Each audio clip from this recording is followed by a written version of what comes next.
Hello students, good morning. आप सभी का स्वागत है मेरे यूट्यूब चैनल पर। और आज की क्लास में हम बात कर रहे हैं स्ट्रक्चर ऑफ मोनोकॉट लीफ, या हम कह सकते हैं कि एनाटॉमी ऑफ मोनोकॉट लीफ। तो आइए वीडियो के माध्यम से इसे शुरू करते हैं। जैसा कि आप देख सकते हैं मेरे पीछे यहाँ पर जो है चार्ट लटका हुआ है, जिसमें 3 डायग्राम बने हुए हैं और ये डायग्राम जो है वो मोनोकॉट लीफ की एनाटॉमी को दर्शा रहे हैं। आइए हम देखते हैं कि इसमें कौन कौन से पार्ट जो है वो पाए जाते हैं।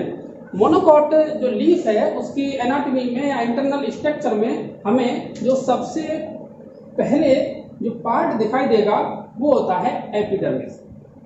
तो एपिडर्मिस को जैसा कि हम देख रहे हैं यहाँ पर कि जो एपिडर्मिस है वो आप इस डायग्राम में देख सकते हैं कि दोनों ही ओर एपिडर्मिस ऊपर और नीचे एक सिंगल लेयर से बनी हुई परत होती है। इस परत के ऊपर हम यहाँ देख रहे हैं कि क्यूटिकल का जो आवरण है वो दोनों ही ओर पाया जाएगा। आप इसे ध्यान से देखें तो हम यहाँ पर देख सकते हैं कि ये जो है क्यूटिकल का आवरण इसके ऊपर पाया जा रहा है, और ये जो है अपर एपिडर्मिस कहलाएगी जो ऊपर पाई जाएगी, और नीचे जो एपिडर्मिस पाई जाएगी उसे हम लोअर एपिडर्मिस कहते हैं।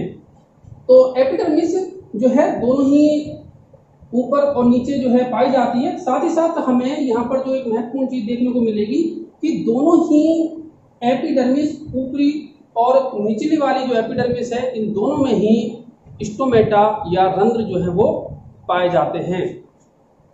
यहां पर आप ये स्टोमेटा को देख सकते हैं। साथ ही साथ ये जो स्टोमेटा है इसका डायग्राम यहां पर बना हुआ है। इस स्टोमेटा के अगर हम स्ट्रक्चर देखें तो आप ये देख सकते हैं कि जो छिद्र है वो स्टोमा कहलाता है, और इसका जो ऊपरी वाला ये किनारा है इसको हम आउटर लेज कहते हैं, और नीचे वाला जो ये पार्ट है इसको हम इनर लेज कहते हैं।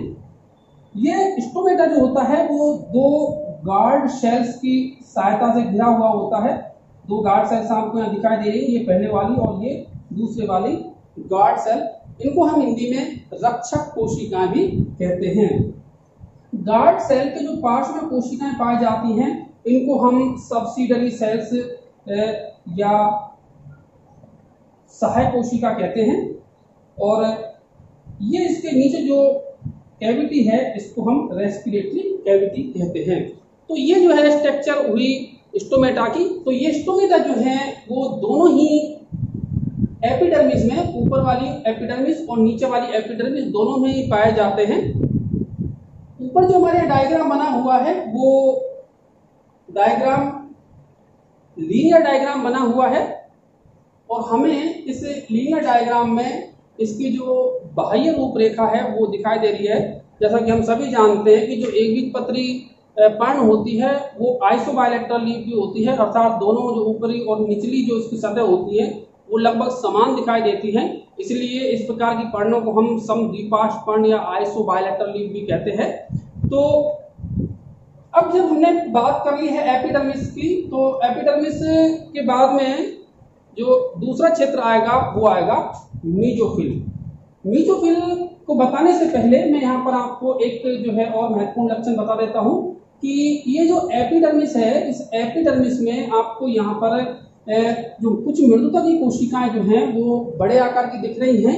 इन बड़े आकार की मृदुता की कोशिकाओं को हम कहते हैं बुलीफॉर्म सेल्स।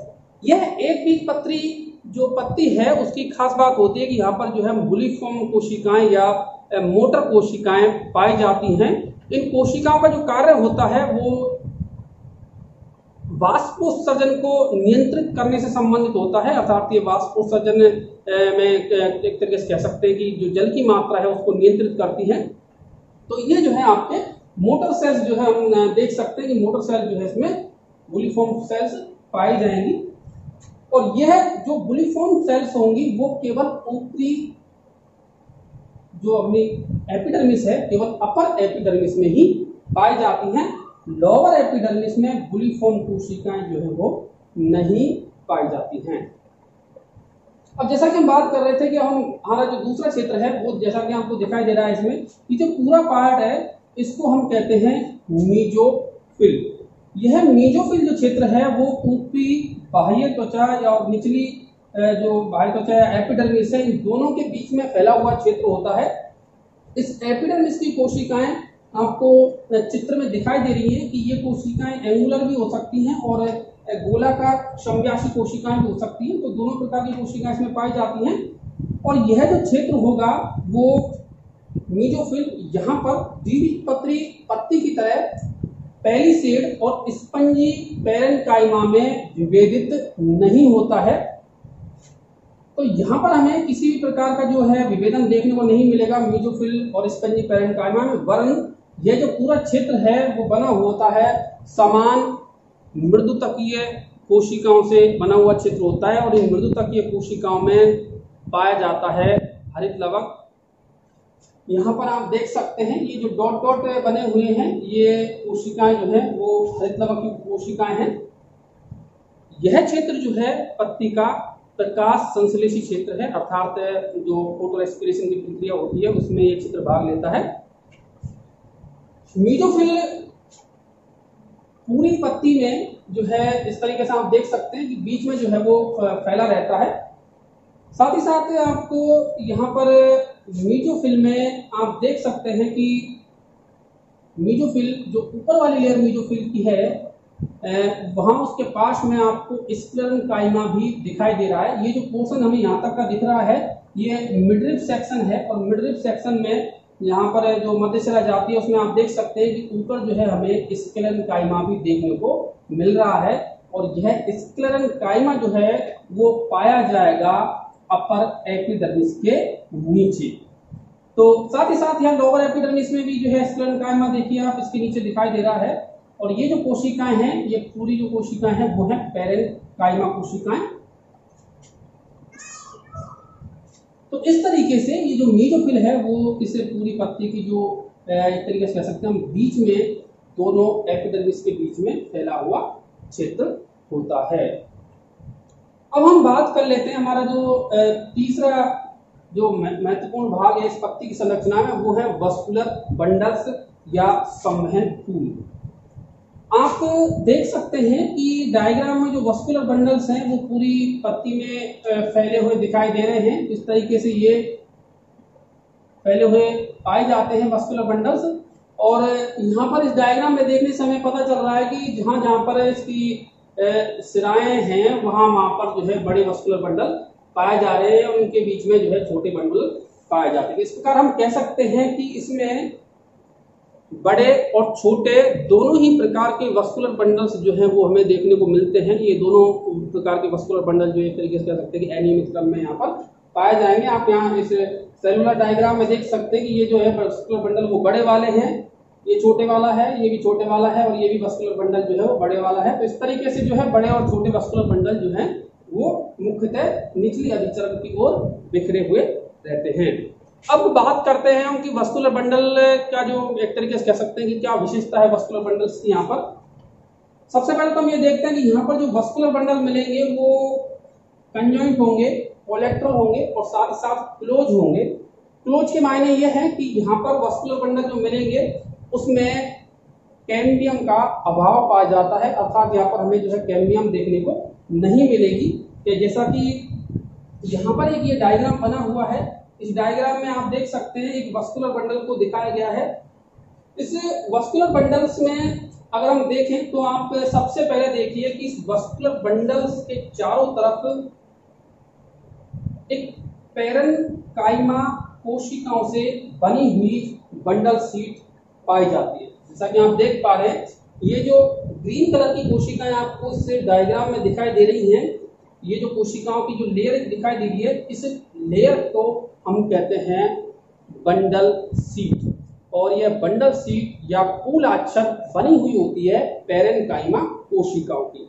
तो ये एक महत्वपूर्ण लक्षण है कि यहाँ पर जो है वस्कुलर बंडल शीट्स के द्वारा घिरे हुए रहते हैं। ये जो हमें दिख रहा है ये पूरा जो क्षेत्र है वो फ्लोएम का है और ये जो है क्षेत्र वो जाइलम का है। जाइलम और फ्लोएम दोनों पास पास पाए जाते हैं और हम यहाँ देख सकते हैं कि बीच में जो है यहाँ पर एदा हमें नहीं पाई जाएगी, इसीलिए जो वस्कुलर बंडल्स है वो कंजॉइंट है, कोलेक्टरल है और साथ ही साथ क्लोज है। जाइलम की अगर हम बात की जाए तो जाइलम जो है यहाँ पर आप देख सकते हैं कि जो जाइलम में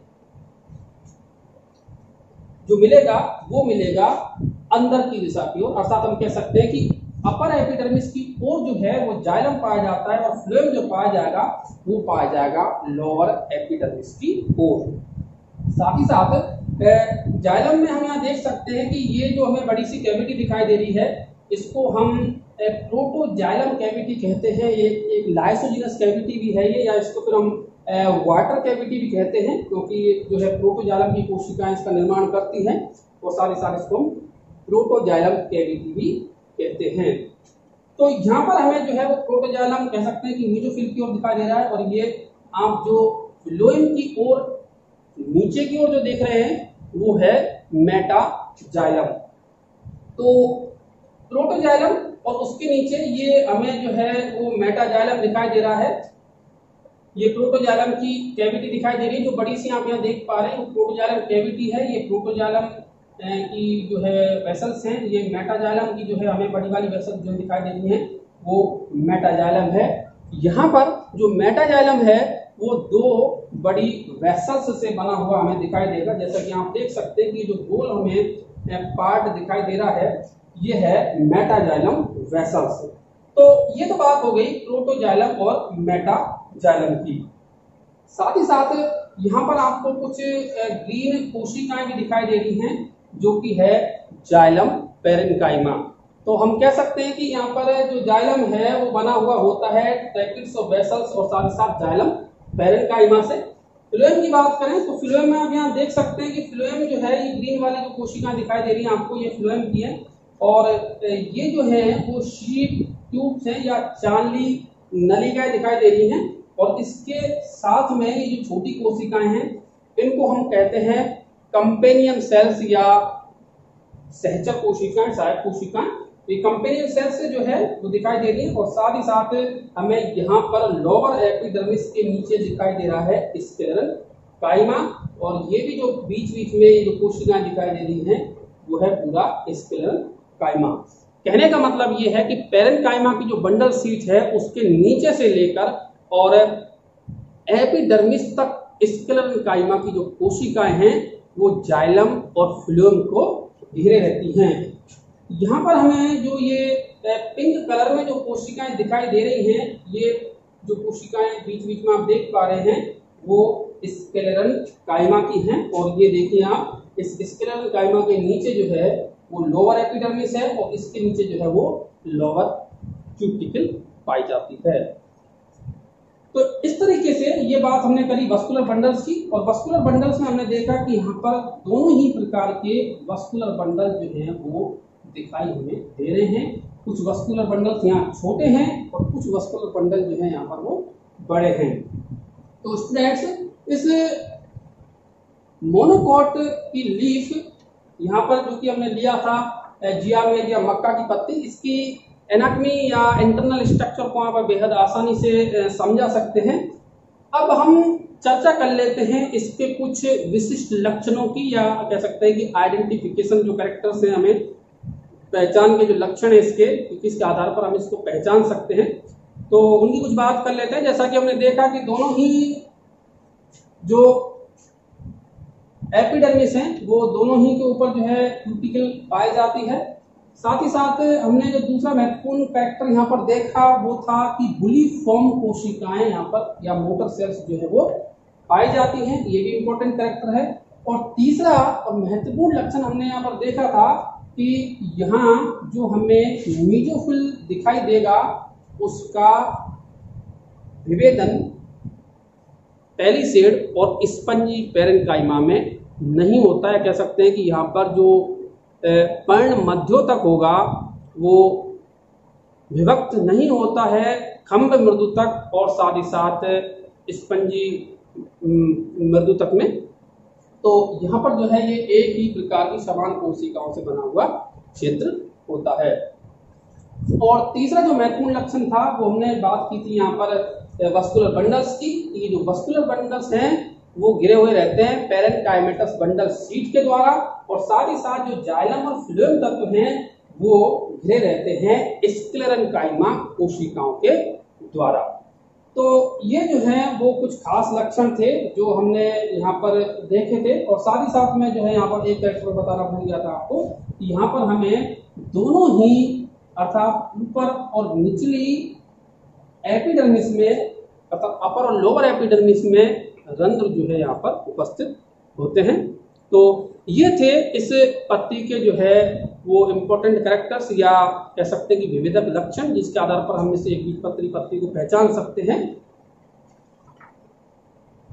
इसी के साथ में हमारा ये एनाटॉमी ऑफ मोनोकोट लीफ, इसमें हमने आज यहाँ मक्का की पत्ती की आंतरिक संरचना को समझा, समाप्त होता है। और अगर आपको मेरा ये वीडियो अच्छा लगा हो तो आप इसे लाइक करें, शेयर करें और मेरे चैनल को जो है वो सब्सक्राइब करें।